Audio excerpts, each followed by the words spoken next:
Человек получит в своей жизни только то, к чему он стремился.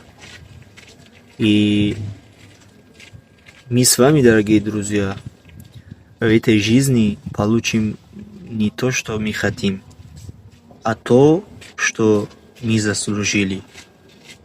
И если у вас есть мечта, есть цель, и вы хотите чего-то добиться в своей жизни, у вас в этой сфере есть талант, в первую очередь начните с намерения.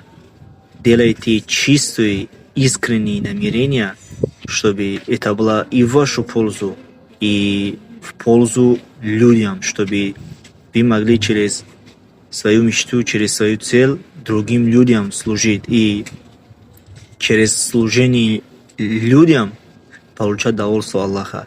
И успех обязательно придет.